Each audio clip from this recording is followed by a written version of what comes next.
Episode 87 గురించి మాట్లాడదాం. ఈ రోజు బిగ్ బాస్ క్లియర్ గా అడిగిండు. ఫస్ట్ ముగ్గురు ఎవరైతే గేమ్ ఆడదాం అనుకుంటున్నారో నేను మళ్ళీ చెప్తా, అప్పుడు వాళ్ళ నేమ్స్ నాకు చెప్పండి అనేసి అన్నాడు. అప్పుడు అందరు కూర్చొని డిస్కషన్ చేసుకుంటున్నప్పుడు తనుజాక కూర్చొని అడిగింది అందరినీ. అప్పుడు మన ఇమాన్యుయల్, కళ్యాణ్ అండ్ డిమోన్ వీళ్ళు ముగ్గురు ముందుకు వచ్చి మేము ఆడతామని చెప్పారు. సూపర్. అప్పుడు అందరూ ఒప్పుకున్నారు.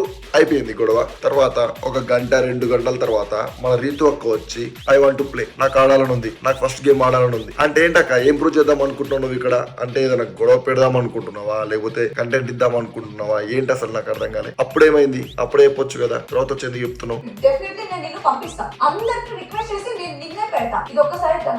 ఫస్ట్ థింగ్ అసలు తనుజక్క నీ పెత్తనం ఏందక్క? అక్కడ వాళ్ళు ఆడరా వాళ్ళు కొట్టుకొని వాళ్ళు వస్తారు. నువ్వేనా బిగ్ బాస్ వాళ్ళ చెల్లెవా లేకపోతే బిగ్ బాస్ వాళ్ళ అక్కవా?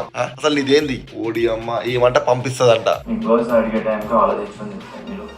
డిమోన్ అసలు ఏమనుకుంటున్నావు భయ్యా? అది టికెట్ టు ఫినాలే కాంపిటీషన్. అది ఓడి అమ్మ దానికి కూడా గివ్ అప్ ఇస్తా అంటున్నావు ఆ రీతు కోసం. నువ్వు ఓడి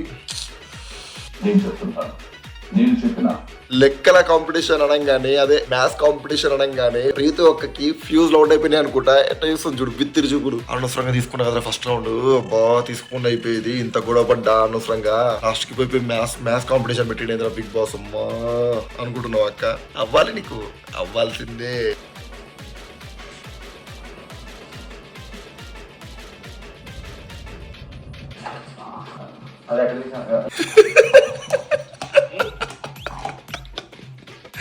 రీతు అక్క ఏం చేస్తున్నావు అక్క? కరెక్ట్ నీ పక్కనే ఉంది అది. అండ్ ఇమాన్యుయల్ కూడా ఆమె తీసుకున్న బోర్డు చూసి చల్ అంత సీన్ లేదే ఆమెకు అనుకోని మళ్ళీ దోలాటం స్టార్ట్ చేసాడు.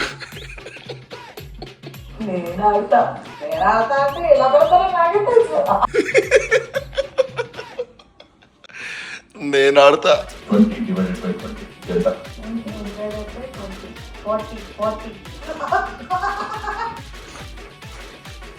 ఇమాన్యుయల్ జిల్లా పరిషత్, అది గవర్నమెంట్ స్కూల్ పవర్ అంటే బాబా పట్టిన ప్రతి ఒక్కటి కరెక్టే.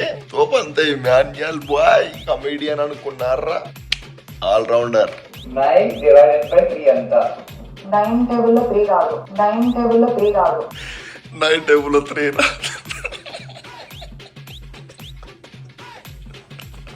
ఏమో అనుకున్నా గానీ తనుజ పడేసినవా ఈ రోజు. నైస్. పవన్ దగ్గర నుంచి నువ్వు విడిపించుకొని పోయి మరి ఫైట్ చేసినావు చూడు, సూపర్.